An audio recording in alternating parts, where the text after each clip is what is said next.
Então vamos lá. Nesse exercício ele fala assim: na figura abaixo, o fio inextensivo que une os corpos A e B e a polia tem massa desprezíveis. Isso é importante falar porque se esses fios, esse fio e essa polia não tivesse massa desprezível, a gente teria um problema completamente diferente, o que nós não vamos ver neste momento, né? A verdade é com um assunto só mais de ensino superior, o que aconteceria se a polia tivesse massa, ok? Então, por enquanto, para nós vamos considerar a polia e o fio de massa desprezível. Inclusive, a gente considera o fio inextensível, quer dizer que não tem força elástica associada ao fio. A massa dos corpos A é 4 kg, a do corpo B 6 kg. Desprezando-se o atrito entre o corpo A e a superfície, a aceleração do conjunto em metros por segundo ao quadrado é d. Então, de novo, vamos começar aqui a resolver esse exercício. Primeiro processo, como sempre, nós sempre começamos fazendo o diagrama de corpo livre, onde nós representamos os corpos e representamos as forças. Você reparou que eu tirei eles de lá e coloquei aqui. Bloco A, bloco B, e eu vou fazer o diagrama de corpo livre também da polia, da roldana. Muito embora ela não é necessário para a resolução do problema, mas a gente vai precisar aprender a fazer isso depois. Então já vamos começar a exercitar agora. Começando pelo bloco A. O bloco A tem uma força puxando ele para baixo, que é a força peso. Eu já vou acelerar aqui e vou colocar o peso também no bloco B. Na roldana nós não temos peso, porque ele considerou uma roldana de massa desprezível, ok?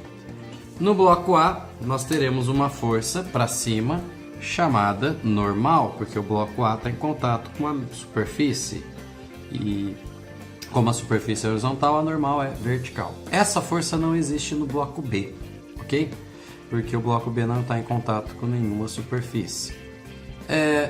No bloco A também nós temos uma força aqui para a direita chamada de tração, que é a força que o cabo exerce sobre o bloco A. Esse cabo puxa o bloco A. No bloco B nós também teremos uma tração, porém teremos uma tração para cima. Agora vem a importância. Se essa roldana tem massa desprezível e essa corda é ideal, ou seja, ela é inextensível e tem massa desprezível, a tração em toda essa corda é a mesma, ok? Então a tração no bloco A e a tração no bloco B será o mesmo valor. E na roldana? Na roldana nós temos 3 forças. 2 forças eu tenho uma tração para cá. Por quê? Porque existe uma corda para cá. Aí você vai falar, mas a corda só passa. Sim, mas sempre na direção da corda você vai ter uma força de tração. Então existe uma tração que puxa essa roldana para cá. Pensa que essa roldana não tivesse presa aqui, ela iria escorregar para a direita. Da mesma forma, tem uma tração para baixo, porque nós temos uma corda nessa roldana para baixo. É a mesma corda? Sim, por isso será a mesma tração. Novamente, porque nós estamos considerando a roldana e a corda ideal, ok? São essas 2 forças de tração que existirão na roldana. Sempre para o lado da corda existirá uma tração. Mas tem uma terceira força, porque essa roldana ela vai permanecer parada, ela não vai sair daqui. Se fossem só essas 2 forças, a resultante não seria 0. Então, qual a terceira força que nós vamos ter? Essa roldana não está segurando no suporte?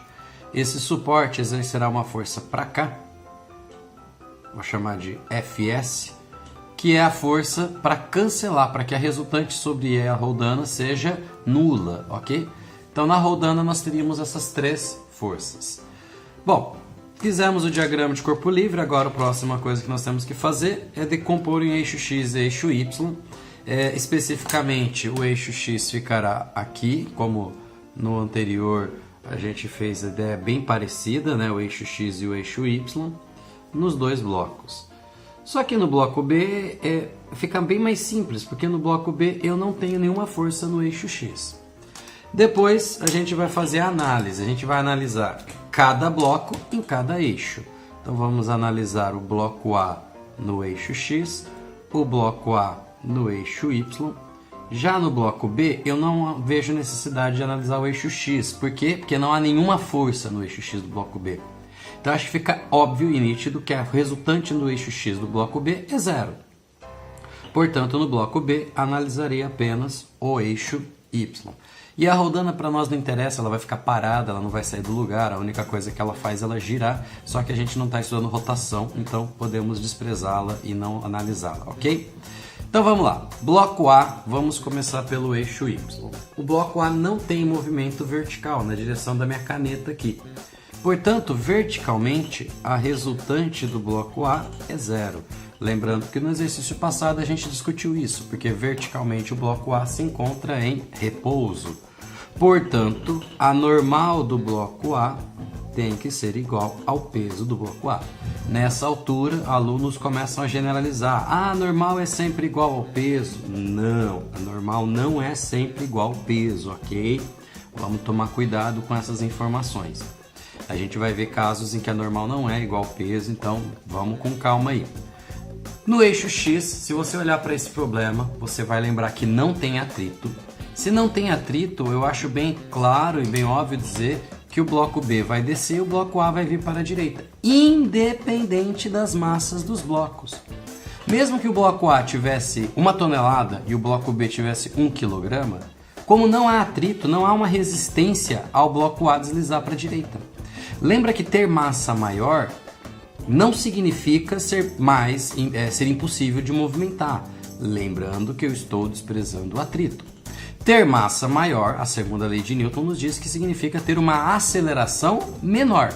Obviamente, então, se o bloco A é muito massivo, ele vai ter uma aceleração pequena, porque ele tem uma massa muito grande. Mas com certeza o bloco A terá uma aceleração para a direita. Imagina esse sistema inicialmente em repouso. Se o sistema se encontra inicialmente em repouso, o movimento se iniciará com o bloco A indo para a direita, ok? Portanto, no eixo X, a gente vai fazer a força resultante igual a massa vezes aceleração. No eixo X do bloco A, só temos uma força, que é a força de tração. Isso é igual a massa vezes aceleração. Neste exercício, ele não nos deu o valor da tração. A massa do bloco A ele deu, é 4. E a aceleração eu também não sei, ok? Não dá para resolver porque ficam duas variáveis, então a gente guarda essa equação para analisar ela num outro momento. Faltou analisar o bloco B no eixo Y. No eixo Y do bloco B, nós temos duas forças verticais. E, como a gente discutiu, se o bloco A acelera para a direita, fica fácil de perceber que o bloco B acelera para baixo.